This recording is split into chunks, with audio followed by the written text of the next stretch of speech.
Singareni mining కార్యకలాపాల వల్ల కలుగుతున్న కాలుష్యంపై స్థానిక ప్రజలు తీవ్ర నిరసన వ్యక్తం చేస్తున్నారు. సత్తపల్లి మండలం రేజర్లగుట్టలో ఉన్న సత్తమ్మ బీసీ కాలనీ వాసులు తమ గోడును వినిపించుకోవాలని అధికారులు ప్రభుత్వంపై ఒత్తిడి తెస్తున్నారు.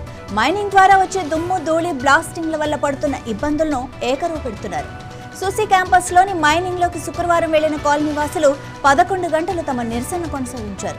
కాలుష్యం కారణంగా తమ ఆరోగ్యం తీవ్రంగా దెబ్బతింటోందని వారు ఆవేదన వ్యక్తం చేశారు.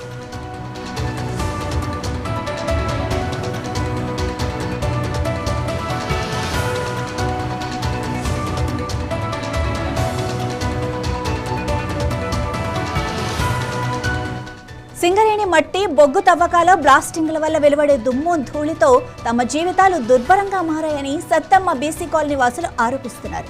ఈ కాలుష్యం వల్ల తాము అనారోగ్యాల బారిన పడుతున్నామని, తమ పిల్లలు సైతం శ్వాసకోశ చర్మ సంబంధిత వ్యాధులతో బాధపడుతున్నారని గ్రామస్తులు వాపోతున్నారు.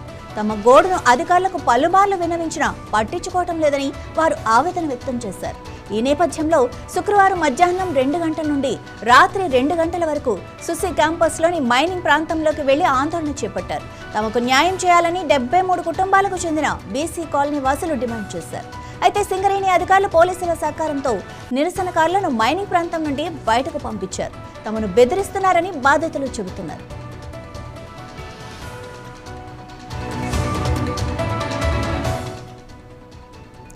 తమ నిరసనను కవరేజ్ చేయడానికి వెళ్లిన మీడియా ప్రతినిధులను కూడా సింగరేణి అధికారులు వారి సెక్యూరిటీ గార్డులు అడ్డుకోవటం పత్రికా స్వేచ్ఛను కాలరాయటమే అని స్థానిక ప్రజలు మండిపడుతున్నారు.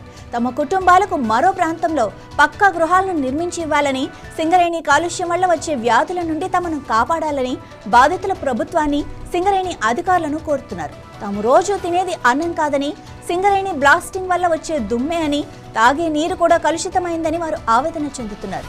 ఇకనైనా ప్రభుత్వం సంబంధిత సింగరేణి అధికారులు తమ సమస్యలను పరిష్కరించి న్యాయం చేయాలని బీసీ కాలనీ వాసులు డిమాండ్ చేస్తున్నారు. గతంలోనూ సత్తుపల్లిలోని అంబేద్కర్ నగర్, కిస్టారం ఓపెన్ కాస్ట్ గని కాలుష్యంపై నిరసనలు జరిగాయి.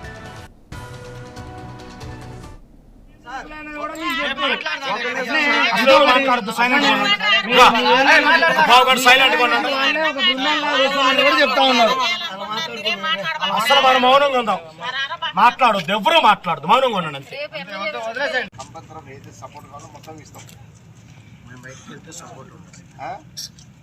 సొల్యూషన్ ఎట్లా అంటే ఆల్రెడీ 8 రోజులు కూర్చున్నాం, మైనింగ్ మొత్తం ఆపారు.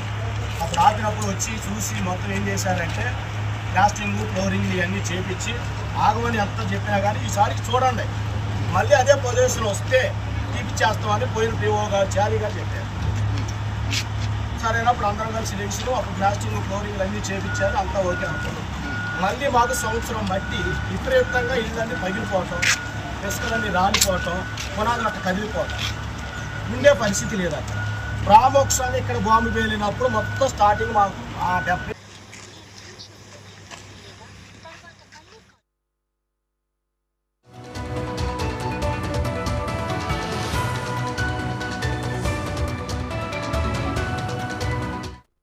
మాది రేజర్ల గ్రామం, సత్తుపల్లి మండలం, గుట్ట కాలనీ. మరి ఇక్కడ 200 అడుగులలోనే సింగరేణి ఉంది. పోయినసారి మరి టీఆర్ఎస్ ప్రభుత్వం అప్పుడు మేము వెళ్ళి ధర్నాలు చేసినాం. ధర్నాలు చేస్తే ఏదో మరమ్మతులని అదని ఇదని ఇచ్చేస్తాం అని చెప్పారు. ఏమీ చేయలేదు. కానీ డస్ట్ వల్ల ఎలర్జీ, ఇక్కడ మరి బొగ్గు దగ్గరే కాబట్టి దేనికైనా చాలా ఇబ్బందిగా ఉంటుంది. ఇల్లు కదలటం, వైబ్రేషన్ వల్ల ఇవన్నీ కదులుతున్నాయి. మరి ఇక్కడ రెక్కాడితే డొక్కాడే వాళ్ళు అందరూ కూలికి వెళ్ళి పని చేసుకునే వాళ్ళు, మరి కొట్టుకునే వాళ్ళు, ఇవన్నీ చేసుకునే వాళ్ళు కాబట్టి ఇక్కడ ఏమీ న్యాయం జరగట్లేదు. మరి ఇప్పుడు కాంగ్రెస్ ప్రభుత్వం వచ్చింది. మరి సారాలను కూడా ఓట్లకు అడిగినప్పుడు మా ప్రభుత్వం వస్తే మీకు కంపల్సరీగా మేము న్యాయం తీరుతాం, ఇక్కడ మిమ్మల్ని అటు ఇటు పంపించేస్తాం, ఇక్కడ మీకు న్యాయం తీరుతామని ఎమ్మెల్యే గారు కూడా చెప్పారు. మరి రాష్ట్ర ప్రభుత్వం, కేంద్ర ప్రభుత్వం వీళ్ళందరూ తలుసుకొని ఈ రేజర్ల గ్రామంలో ఇక్కడ ఈ సత్తుపల్లి ఒక సింగరేణి ఒక ఇబ్బందికరంగా ఉంది కాబట్టి న్యాయం తీర్చాలి అని చెప్పి మేమందరం మా మనస్ఫూర్తి కోరుకుంటున్నాం. రేజర్ల గ్రామం, సత్తుపల్లి మండలం, ఖమ్మం జిల్లా. మాది జిఎన్ఆర్ సుసి హైటెక్ కంపెనీకి మా ఇక్కడ ఉంటున్నాం మేము. రేజర్ల గుట్టకాడ సత్తమ్మ తల్లి టెంపుల్ మొత్తం ఇక్కడంతా డస్ట్ వచ్చేసి మొత్తం ఇదంతా వ్యాపించేసింది.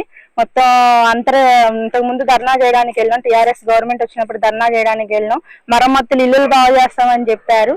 అక్కడికి వెళ్ళి వచ్చినాం. మళ్ళీ ఇప్పుడు కాంగ్రెస్ గవర్నమెంట్ వచ్చినప్పుడు మళ్ళీ ఇప్పుడు ధర్నాకి వెళ్ళారు మా వాళ్ళందరూ.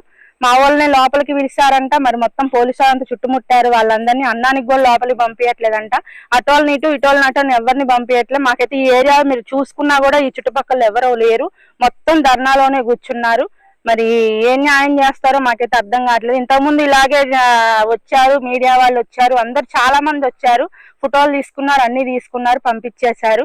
ఏం న్యాయం అయితే జరగలేదు. మమ్మల్ని అయితే ఇక్కడైతే మొత్తం ఇదంతా తీయమని మేము అడుగుతున్నాము.